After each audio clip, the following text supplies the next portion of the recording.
Oke, kita ketemu lagi. Jadi setelah 3 tahun, Baldur's Gate 3 ada di fase Early Access. Tanggal 3 Agustus 2023 kemarin, game ini akhirnya dirilis resmi. Aku baru nyoba bentar banget ya gamenya. Jadi aku belum bisa ngasih pendapatku pribadi soal ini.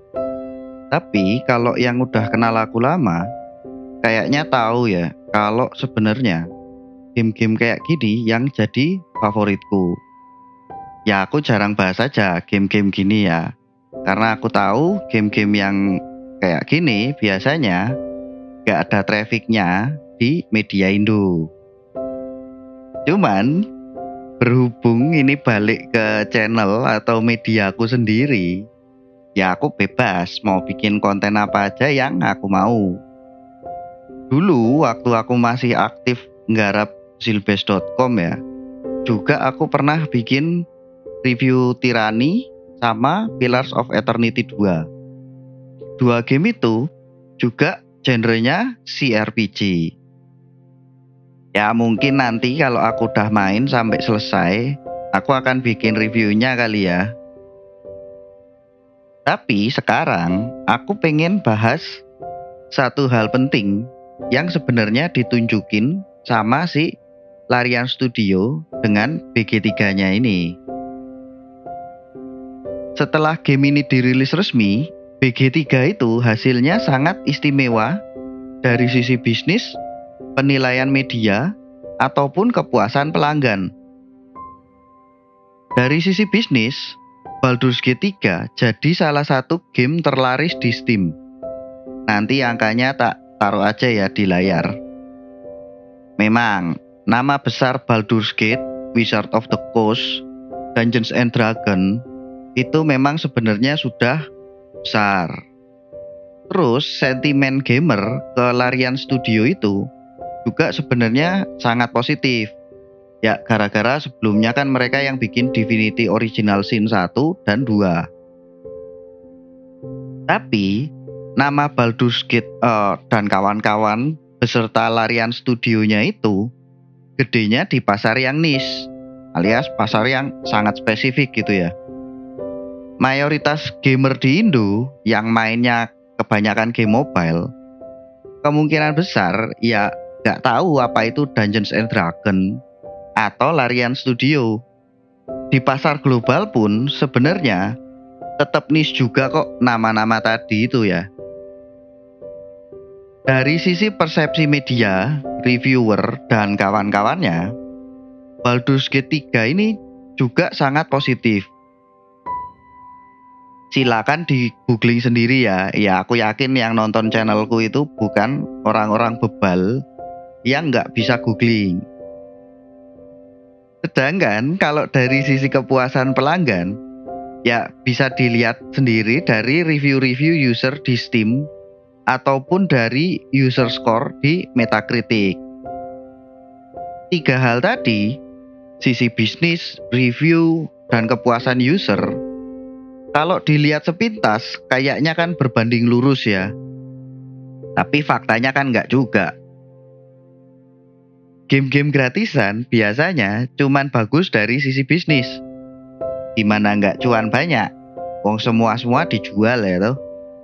Sampai waktu main gamenya aja dibatesin pakai model stamina dan kawan-kawan. Kalau mau main lebih lama, bayar dulu bos. Kalau dari sisi reviewer, media, atau konten kreator, ya tergantung. Publishernya mau keluar duit banyak atau enggak. Kalau mau keluar duit banyak, ya otomatis mayoritas game-game gratisan yang jelek-jelek aja, ya reviewnya bisa aja banyak yang positif. Ya aku ngomong gini fair-fairan aja sekarang. Dengan risiko ya mungkin game-game publisher di Indo jadi pada bete gitu ya. Lagi pula kalau orang-orang yang dulu baca PC Gamer Indonesia juga harusnya tahu sih, aku itu emang sebenarnya dari dulu nggak suka dengan game-game gratisan yang semua-semuanya diduitin. Lanjut deh. Kebalikannya, game-game indie itu yang biasanya memuaskan buat user, tapi nggak cuan banyak. Karena ya mungkin budget buat marketingnya memang tidak sebanyak game-game gratisan. Nah, gara-gara keberhasilan game ini di 3 aspek tadi, lucunya game-game developer lain malah protes. Protesnya ya karena beberapa game developer itu jadi takut ekspektasi gamer jadi tinggi gara-gara Baldur's Gate tadi. Ya nggak cuman itu ya, Voltasi di Forbes juga bikin artikel yang bilang kalau pelajaran paling penting dari Baldur's Gate 3 itu adalah soal gamer yang sangat tidak suka dengan microtransaction di game-game AAA.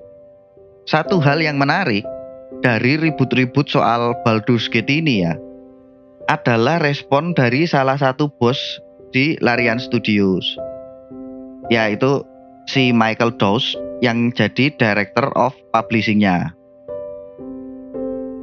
Dia bilang kalau tujuan mereka bikin game adalah biar banyak orang menikmati gamenya. Menurutku, tujuan inilah yang akhirnya hilang dari banyak game developer dan publisher. Kayaknya mayoritas game developer dan publisher itu sekarang bikin game itu tujuan utamanya ya cari cuan. Apakah game itu bisa jalan lancar? Apakah game itu akhirnya morotin duit para pemainnya? Apakah game itu akhirnya memberikan pengalaman pahit ya, buat para pemainnya? Itu urusan belakang ya kan. Yang penting perusahaan cuan banyak. Ya entah kenapa ya, aku malah jadi juga kepikiran soal konten dan turnamen e-sport gara-gara ini. Sama kayak game-game developer dan publisher yang akhirnya lebih fokus untuk cari cuan ketimbang bikin produk yang bisa dinikmati dan berguna buat banyak orang. Konten dan turnamen e-sport sebenarnya juga punya akar masalah yang sama. Turnamen e-sport yang menurutku harusnya memberikan ruang-ruang kompetitif yang inklusif kayak yang dilakukan si Valentino Sanusi dengan rental PS Championship-nya itu. Ya itu aku bahas ya di beberapa video sebelum ini ya. Cuman sayangnya kebanyakan turnamen e-sport sekarang ya intinya cuman ngejar-ngejar sponsor, ngejar-ngejar view, ataupun ngejar-ngejar pendapatan dengan segala macam trik kayak pakai sistem double slot gitu-gitu ya. Konten, baik itu dari media ataupun konten kreator, kondisinya juga sekarang udah kayak gitu. Yang penting produksi konten, yang penting view-nya banyak, urusan ada gunanya atau enggak, urusan bahasanya amburadul atau enggak, urusan faktanya bener atau enggak, ya itu urusan nanti. Padahal menurutku nih ya, konten itu enggak cuman harus menghibur, tapi juga harus berguna. Ya mungkin banyak orang di zaman sekarang ngelihat aku jadi aneh ya. Bukankah semuanya itu sekarang itu ya emang harus cari cuan? Ya aku juga sebenarnya percaya bahwa making money itu penting dan wajib. Cuman bukan berarti harus mengorbankan banyak hal. Bukan berarti harus membodohi pengguna. Bukan berarti harus memiskinkan orang lain. Bukan berarti cuman sebatas cari uang. Tapi yang susah adalah semua yang aku bilang tadi, soal kualitas, soal mementingkan kepentingan user, soal apakah sebuah produk itu ada value-nya, semuanya serba subjektif. Mayoritas orang akan bilang bahwa produk mereka, apapun itu bentuknya, ya sudah berkualitas. Walaupun kenyataannya kan nggak selalu gitu. Penilaian penggunanya pun sebenarnya sangat subjektif. Standar kualitas masing-masing orang itu jelas beda. Ekspektasi tiap-tiap orang itu juga pasti beda. Tapi satu hal yang pasti menurutku, Ya ini balik lagi kenapa kok aku bahas Baldur's Gate 3 tadi. Karena pasar butuh produk-produk yang out of the box, produk-produk yang dibuat dengan sepenuh hati, dengan kapasitas yang maksimal, yang akhirnya bisa menaikkan standar selera pasar.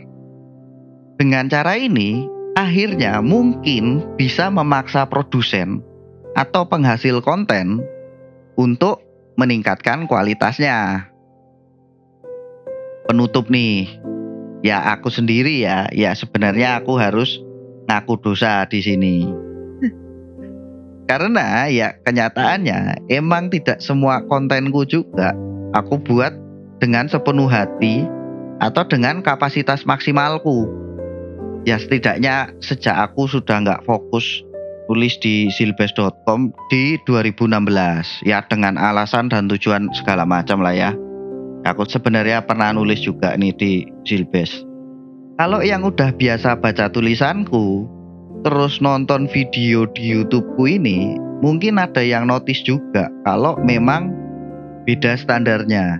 Kalau ngomong tulisan, aku memang tidak peduli akan jadi seberapa panjang. Yang penting aku bisa menyampaikan perspektifku dengan jelas dan gamblang. Sedangkan kalau di video, ya jujur aja aku jadi terlalu takut kalau videonya jadi nggak laku ketika terlalu panjang. Makanya ya aku memang belum bisa all out kayak aku bikin artikel. Ditambah lagi ya skillku juga memang jauh beda antara nulis dan bikin video ya. Ya ini fair-fairan aja. Ya mungkin kedepannya ya solusinya adalah bikin 2 versi konten. Konten yang lebih panjang dan lengkap, ya mungkin aku akan bikin artikel, sedangkan versi yang lebih simpel akan tetap jadi video. Ya ngomong-ngomong video yang terlalu panjang, kayaknya ini video ini juga sudah panjang juga ya. Ya wis, gitu aja kali ya. Sampai ketemu lagi kapan-kapan. Dadah.